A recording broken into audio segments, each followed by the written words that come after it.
Bianca, good afternoon to you. Senior U.S. officials continue to push back against the claim that the Zelenskyy confrontation in the Oval Office was some kind of elaborate setup. And they insist that President Trump meant it when he posted to Truth Social shortly afterward that President Zelenskyy will be welcome back here at the White House once he demonstrates a willingness to transition from a war footing to the diplomatic track. Trump aides say Zelenskyy ignored warnings from both the Europeans and the U.S. not to say or do anything to derail that plan to sign a minerals deal with the U.S. on Friday and then proceed from there to peace talks. Instead, Secretary of State Marco Rubio told ABC News yesterday Zelenskyy started, quote, Ukraine-splaining to the President of the United States.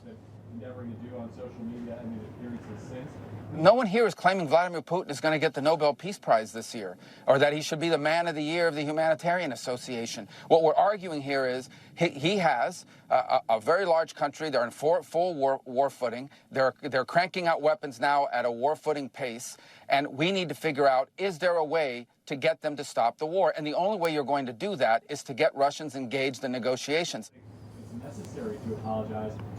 Following the scalding he received in the Oval Office, Zelenskyy was warmly welcomed by European leaders, including King Charles at his family's Sandringham estate, as EU leaders struggle to fashion a peacekeeping arrangement for post-war Ukraine. Even Charles's new ambassador to the U.S., Lord Peter Mandelson, publicly urged Zelenskyy to give his, quote, unequivocal backing to the initiative President Trump is making, unquote. At Mar-a-Lago over the weekend, President Trump took calls from British Prime Minister Keir Starmer, whose visit to the White House on Thursday teed up Zelensky's, and from Italian Prime Minister Giorgia Meloni.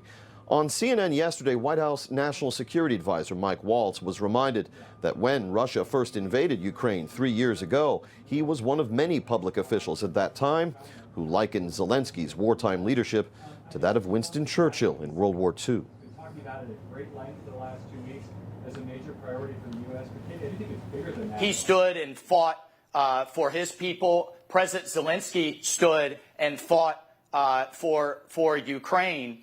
But Churchill was also voted out of office in 1945. He was a man for a moment, but he did not then transition England into the next phase. And it's unclear whether President Zelenskyy, particularly after what we saw Friday, is ready to transition to Ukraine to an end to this war and to negotiate and have to compromise. A little less than 90 minutes from now, President Trump will be making an announcement about a significant investment in the United States in the Roosevelt Room. We understand from White House officials they are confirming a Wall Street Journal report that says that the announcement will involve the Taiwan Semiconductor Manufacturing Company, the world's largest manufacturer of contract chips for semiconductors and other purposes, and that they will be announcing a $100 billion investment here in the United States, following on a similar announcement they made back in 2020 about the opening of a plant in Arizona. Back to you, Bianca. James Rosen, thank you for that update at the White House. I'm pleased to bring in our next guest, Fred Flight, a former CIA analyst, also over at America First Policy Institute. And Fred, welcome in.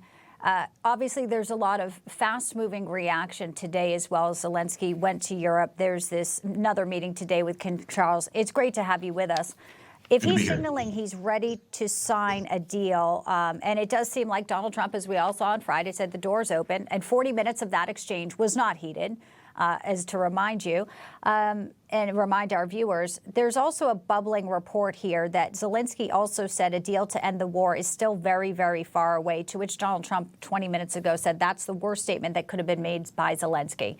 This is high-stakes diplomacy. What's your read on how this messaging is going as of right now?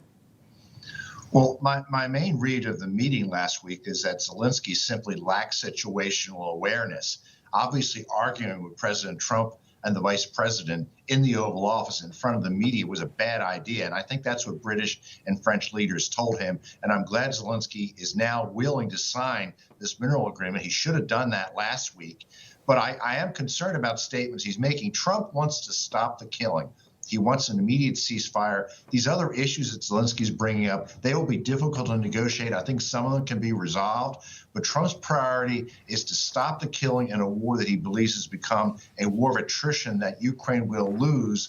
And I just think it's irresponsible for Zelenskyy to put off the day that we get that ceasefire.